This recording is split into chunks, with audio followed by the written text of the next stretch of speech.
Hey, what's up guys? Chris McCarthy here, and this is your Garage Gym Warrior workout of the day. Now before we get started, do me a favor and subscribe to this channel. This will let the YouTube gods know that you like this content so I can keep producing more of it for you. Also, after the workout, head over to GarageGymWarrior.com and I will send you more workouts just like this one every single day. All right, how this is going to work is first off, I'm gonna go over all the movements in this workout just to make sure that you're using proper form and technique on this.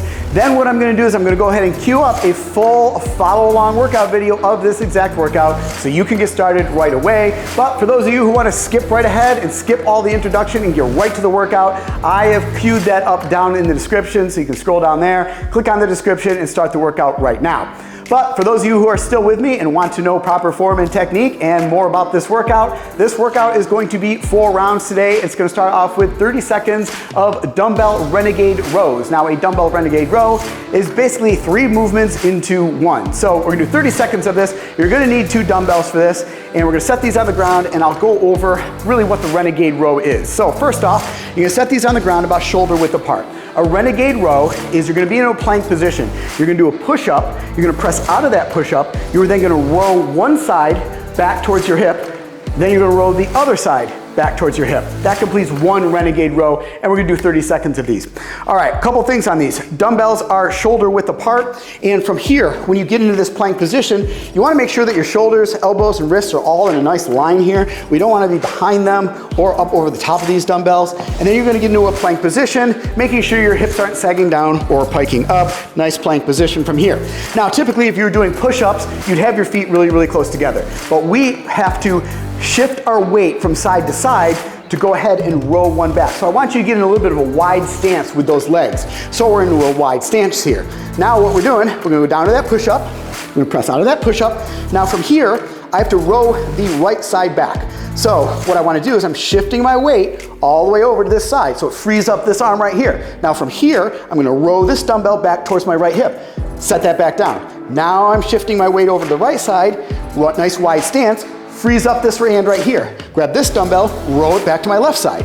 That completes 1 renegade row.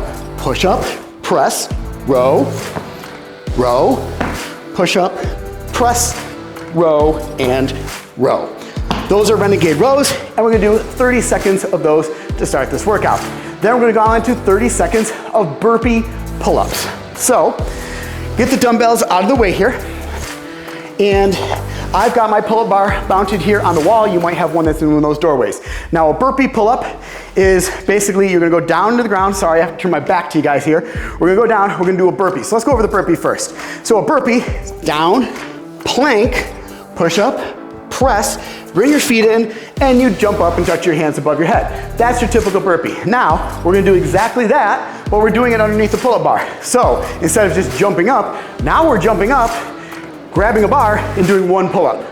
Then back into the burpee, pull up on the bar. So you wanna stand pretty much right underneath it. So when you come up, you wanna be able to jump up and grab this bar. We don't want it behind us, so it's a little bit in front of me. So we're gonna do a burpee, jump up, pull your chin up over the bar. Burpee, pull up. Do 1 more, burpee, and then pull up.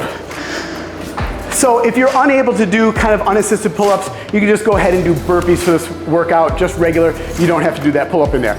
Either way, you're doing 30 seconds of that movement. Then we're gonna go into 30 seconds of alternating dumbbell snatches. So you're gonna need 1 dumbbell for this. I'm gonna go ahead and set this on the ground while I go over the actual movement. Dumbbells on the ground between our feet. Feet are a little bit wider than hip width apart in a nice squat stance.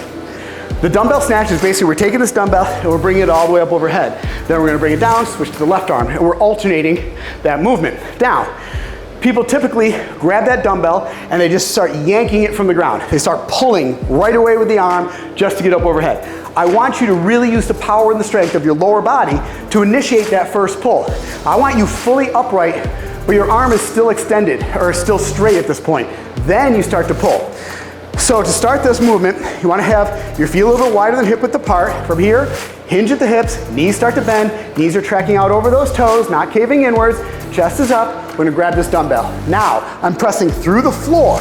As I'm pressing through the floor, knees are coming back, hips are opening up, my arm is still straight. I'm pressing through the floor, keeping that dumbbell close to my body. We don't want it swinging out. This isn't a kettlebell swing. We're keeping it close to our body.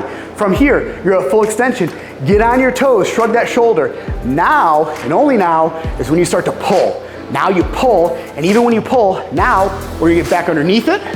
Little mini squat here. Knees are tracking out over those toes. Then we're gonna stand it fully upright and switch off to the left arm.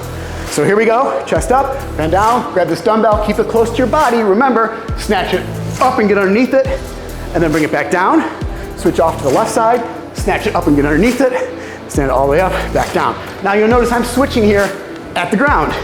Now you can switch mid-air once you get really proficient with these dumbbell snatches. So we can start like this, snatch it up, and then switch right here, and you can really go through a lot of these quickly when you start switching right there in midair. Okay, those are the alternating dumbbell snatches. We're gonna do 30 seconds of those. Then the final movement that we're gonna end up doing here, 30 seconds of alternating plyo lunges. So getting that heart rate up here. So a plyo lunge, typical lunges are just forward like this, but these are plyo, and you're gonna use your arms to generate up and down momentum. So we're in this position here. We're gonna swing our arms up and go straight up and switch our legs. So it looks like this, up, down. These are plyo lunges. Make sure you keep that chest up, just barely tapping that back knee on the ground, and you do 30 seconds of those plyo lunges, and that completes one round of this workout after you rest for 1 minute. So do the plyo lunges, rest for 1 minute, that completes one round, and we're gonna end up doing a total of 4 rounds of this workout today. All right guys, that is your Garage Gym Warrior workout of the day. As always, make sure you subscribe to this channel and check out GarageGymWarrior.com, and I will send you more workouts just like this one every single day. Now I'm gonna queue up that full follow-along workout video of this workout so you can get started right now. All right guys, I'll see you next time.